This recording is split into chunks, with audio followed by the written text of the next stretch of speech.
Wasn't a Marxist. I'm doing Karl Marx. And I'm doing him for a reason. Because people will, in this strange old time of ours, will say, what would Jesus do?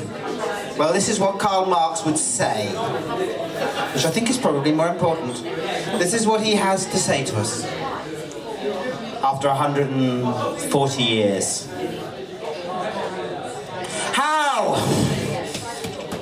How do we understand this time of ours, yours and mine? I think we can't do better than go back to the threefold axis, the three dimensions by which I located capitalism, by which I understood modernity. The first, the most important, the conditions of production that I realized came to exist after any revolution in industry. What price your 1,000 years of culture? What price your beautiful art? When you are faced with the Gatling gun and the gunboat. And can anything change anymore? Will not those societies triumph who can embrace endless new technologies, who can let innovation rip through their society? And is this not the true strength of capitalism? Its moment of triumph that it callously lets new technologies destroy everything, make itself anew. This then, the first dimension of modernity, holds true. It is the second where the problem is. The second that I came to realize the means of production when I understood capitalism must be a transitory phenomenon, a moment in history. Part of history itself, for at its heart it has a great contradiction. Where does profit come from? That's what they said in my day. Well, the answer was obvious. It comes from mechanization, from getting more than you're paying for.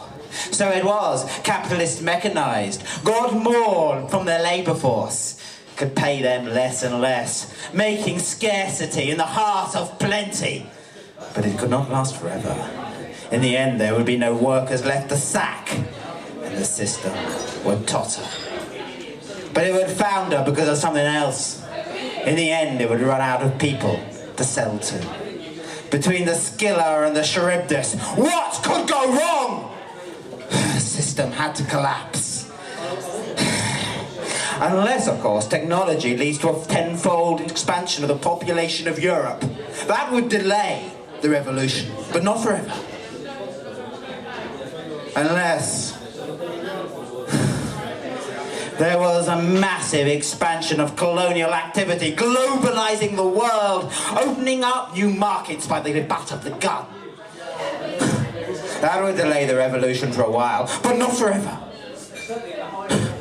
Unless, of course, the nations have a revolution, but not a revolution of socialism, so much as national socialism, capturing themselves in little states, little utopias, little national identities. That might delay the revolution for a few years, but not forever. For in the end, capitalism will rip through such identity.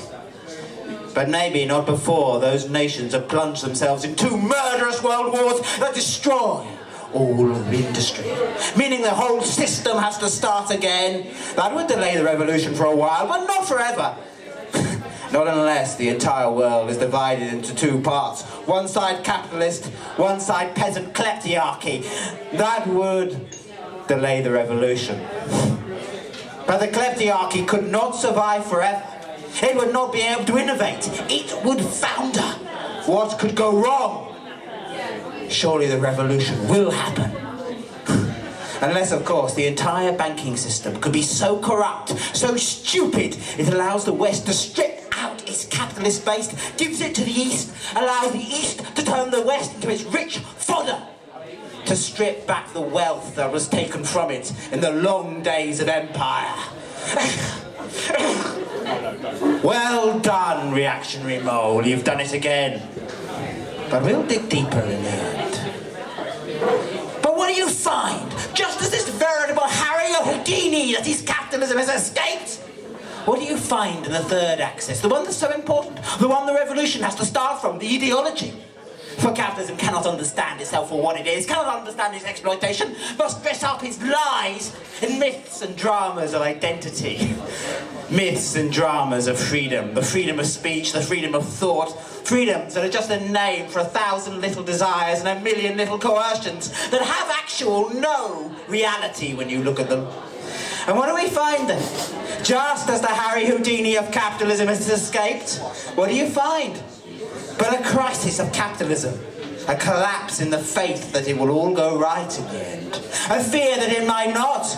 A fear that the system is foundering. A time when even the most foolish, the most vain, the most strutting of politicians for 2 generations can talk about the crisis of capitalism. What an enigma then. What a paradox. How do you read such a riddle? The system is foundering just as it's reinvented itself. How do we solve it? Any ideas?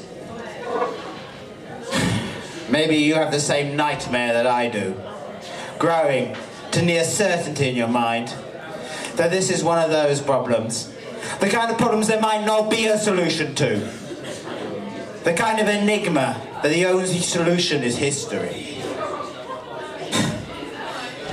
the kind of problem that solves itself by making us, with all our hopes, our dreams, our beliefs, our thoughts about what will happen, history.